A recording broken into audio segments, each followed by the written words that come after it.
आज मैं अपनी आध्यात्मिक यात्रा की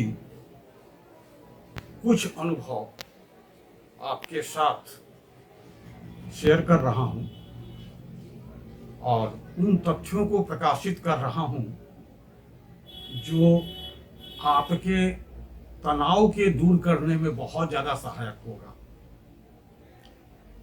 हमने इसके पहले वीडियो में कहा कि आप अगर प्रकृति के नजदीक में आएंगे तो आप में दो चीजें आएंगी। पहला है सरलता और दूसरा है सहजता। ये आप स्वयं देख लीजिए। एक बच्चा सरल और सहज होता है। थोड़ी देर उसकी मां ने पीटा, रो रहा था, फिर पापा आकर के लड्डू दे दिए, हंस के खा रहा है। कोई ज्यादा देर नहीं लगा रिकवर करने में। लेकिन आप अगर डिप्रेशन में आ गए तो फिर घंटों तक the things are ringing into ear and resounding in the atmosphere. तो आपने इस दो चीज को अपने व्यक्तित्व से निकाल दिया है, तो उसी चीज को रिस्टोर करना है। आपको सहज बनना है और सरल बनना है। और यही योगाभ्यास, यही कारण है कि हमारी शक्ति साधना में कुमारी पूजन या बटुक पूजन किया जाता है कि चाइल्ड में गॉड का प्रेजेंस है और उसको आपको इंटरनलाइज करना है। तो ये चीज कैसे होगा?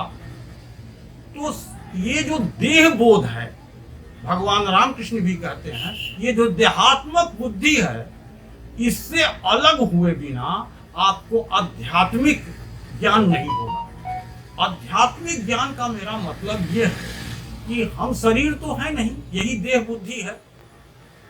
आप जब सो रहे होते हैं तो आपकी चेतना विलुप्त होती है। जैसे एक एग्जाम्पल और ले लीजिए, माँ भी सोया हुआ है, उसके गोद में बच्चा भी सोया हुआ है। तो या देवी सर्वभूतेषु निद्रा रूपेण संस्थिता नमस्तस्यै नमस्तस्यै नमस्तस्यै नमो नमः। माँ और बेटा दोनों महामाया के गोद में सोए हैं।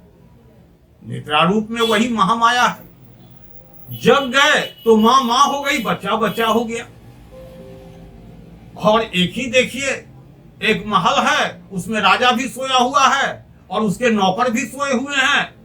तो सोए हुए हैं तो राजा राजा भी नहीं है, नौकर नौकर भी नहीं है। जग गए तो फिर राजा राजा है। तो यहाँ क्या चीज आपके सामने आ जाता है देहात्मक बुद्धि में? मैं, अहंकार और आपकी अज्ञानता। तो ये दो चीज है, ये आपके सामने आती है और इससे आपको अलग करना है स्वयं को। बहुत समय लगेगा, आसान नहीं है इस मैं को अलग कर देना। मैं आईएएस हूं, मैं आईपीएस हूं, मैं मंत्री हूं, मैं संतरी हूं, इतना आसान है?